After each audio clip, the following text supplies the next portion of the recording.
यहाँ पर चंद्रमा, यहाँ भी चंद्रमा, यहाँ पर शुक्र, यहाँ पर भी शुक्र, यहाँ मंगल, यहाँ पर भी आपका मंगल।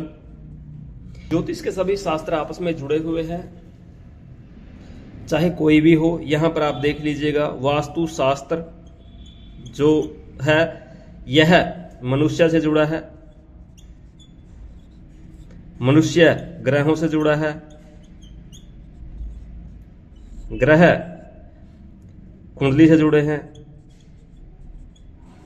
और कुंडली वास्तु शास्त्र से।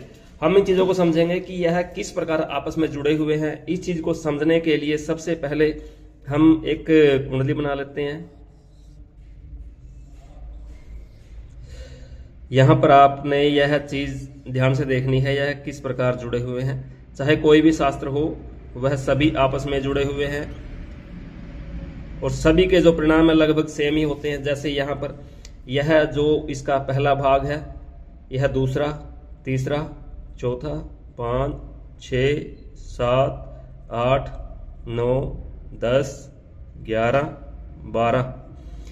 इस चीज को आसानी से समझने के लिए आगे चलकर हम इस चीज को पर भी फोकस करेंगे कि इसको किस तरह से समझा जा सकता है। मेन है कुंडली का वास्तु से संबंध। यह जो स्थान है कुंडली में हम बात कर रहे हैं, जो उच्च कुंडली होती है, यह स्थान है सूर्य का। सूर्य यहां पर उच्च का है, चंद्रमा यहां पर उच्च है, राहु यहां पर उच्च आ जाता है, यहां पर गुरु उच्च। इसी तरह से घूमता हुआ यहां पर बुध, शनि, केतु, मंगल, शुक्र, सभी के सभी 9 के 9 ग्रह है। यहां पर आप देख लीजिएगा 1, 2, 3, 4, 5, 6, 7, 8 जितने भी ग्रह है, यह अपने 100% जो उच्च भाव होते हैं वहां पर इनको रखा गया है। यदि वास्तु कुंडली देखा जाए तो वास्तु कुंडली में ये एज इट इज शुक्र, सूर्य, चंद्र, शनि, बुध, मंगल, ये सभी चीजें एज इट इज शिफ्ट हो जाती हैं। किस प्रकार शिफ्ट होती हैं वह आप यहां से देख लीजिएगा। जब वास्तु की कुंडली बनती है तो इसके हम हर दिशा के हिसाब से 9 पार्ट करते हैं। इसके अंदर जो यह वाला स्थान है, यह सूर्य का है, चंद्र, शुक्र, मंगल, शनि, बुध। वास्तु कुंडली में सिर्फ 2 ही स्थान चेंज होते हैं, यहां पर राहु और केतु। गुरु इसके सेंटर में आ जाते हैं। तो आप देख लीजिए जितने यह ग्रह हैं इस हिस्से के, यह सभी जन्म कुंडली से मिलते हैं, क्योंकि ये उच्च के हिसाब से ही इनको शिफ्ट किया गया है। तो यहां पर जो जन्म कुंडली है और वास्तु कुंडली है वह आपस में जुड़ी हुई है। इसके हिसाब से ही हम इन चीजों को देख सकते हैं, समझ सकते हैं। जन्म कुंडली से ही ग्रहों का पता लग जाता है कि कौन सा ग्रह आपका अच्छा है, कौन सा बुरा है और घर के अंदर कहां पर क्या दोष है। तो इन चीजों को समझने बहुत आसान है। यहां से आप इन ग्रहों की तासीर देख सकते हैं और ये ग्रह आपके परिवार के सदस्यों से जुड़े हैं और यही ग्रह घर की जो चीजें हैं उनसे जुड़े हैं। इन ग्रहों का हमारी लाइफ में बहुत बड़ा फंडा है। इन चीजों को समझना बहुत जरूरी है। इसको हम किस प्रकार समझेंगे, इस चीज को देखना समझना बहुत जरूरी है। तो आप देख लीजिएगा जो वास्तु है, हम दोनों को अलग अलग थोड़ा कर लेते हैं। इस चीज को समझने के लिए हम जो जन्म कुंडली होती है, जैसे इसके इस प्रकार पार्ट किए जाते हैं।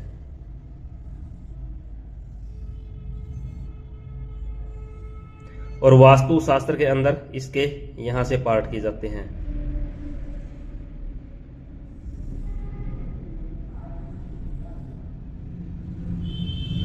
यहां पर सूर्य, शुक्र, चंद्र, ये पूरे का पूरा जो हिस्सा है एज इट इज शिफ्ट हो जाता है इसके हिसाब से। यहां पर जो तीसरे वाला पार्ट है, कहने का मतलब जो ये वाला हिस्सा है चंद्रमा को उसमें चला गया, ये वाला हिस्सा इसमें आ गया। जो यह स्थान है यह मंगल ग्रह का स्थान है, यह शनि ग्रह का है, यहाँ पर बुध आ जाता है। जितने भी जन्म कुंडली वाले ग्रह है एज इट इज है। गुरु यहां पर था जो इस चौथे भाव में, तो गुरु सेंटर में चला जाता है, यह खाली हो गया। तो यहां पर गुरु ने अपने, जो गुरु का अपना ही ग्रह है, गुरु के हिसाब से ही फल देने वाला ग्रह है, वह है केतु। तो यह स्थान गुरु ने केतु को दे दिया। अब इस पूरे कंसेप्ट में एक स्थान बचता है, यहां पर राहु ने अपना कब्जा कर लिया। इस तरह से पूरा जो कंसेप्ट है यह जन्म कुंडली से जुड़ा हुआ है। इस चीज को देखना समझना बहुत जरूरी है। हम इन चीजों की जानकारी जब तक प्राप्त नहीं करेंगे उनके परिणाम नहीं निकाल सकते, क्योंकि घर के जो सदस्य हैं वो इन्हीं चीजों से जुड़े हैं। जन्म कुंडली से हम घर के ग्रहों की स्थिति देख सकते हैं, घर के अंदर वास्तु दोष है नहीं है उस चीज को देख सकते हैं और इसका फायदा उठा सकते हैं।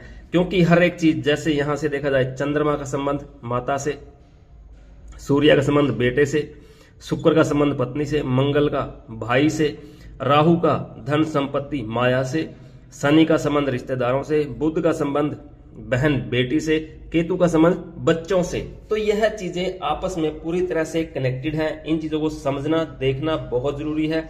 ग्रहों के अनुसार पूरे का पूरा यहां से हम हर एक चीज का हाल पता कर सकते हैं। आपने यहां देख लिया है कि ग्रह और कुंडली दोनों ही आपस में जुड़े हुए हैं। यहां से इस चीज को समझने के लिए बड़ा इजी फार्मूला है।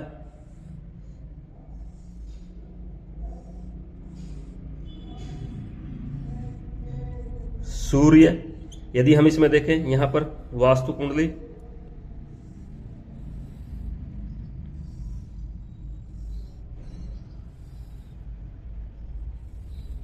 यह उच्च भाव के हिसाब से यहां भी सूर्य, यहां पर चंद्रमा, यहां भी चंद्रमा, यहां पर शुक्र, यहां पर भी शुक्र, यहां मंगल, यहां पर भी आपका मंगल।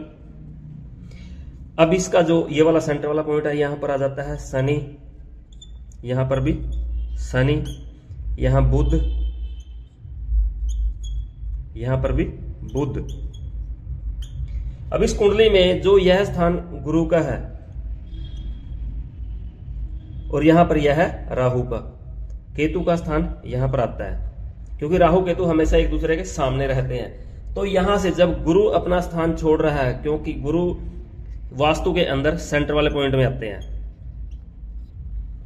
यहां जब गुरु ने अपना स्थान छोड़ दिया तो अपने स्थान पर यह है, क्योंकि राहु का स्थान यहां पर है, यहां नहीं है, और यह जो गुरु वाला स्थान है यहां पर है। तो गुरु यहां पर अपने ही मित्र को लेके आएगा जो गुरु के अनुसार ही फल देगा। यहां पर यदि आप कुंडली में देखोगे तो गुरु की दूसरी राशि यानी कि धनु राशि में केतु उच्च का है, जो गुरु के अनुसार ही फल देता है। तो यहां पर गुरु ने केतु को स्थान दे दिया, यहां पर केतु आ गया, तो बचा एक ही हिस्सा। जब सभी शिफ्ट हो गए तो राहु अपनी मर्जी से चलता है, अपने हिसाब से चलता है, और राहु ने यहां पर अपना अधिकार कर लिया।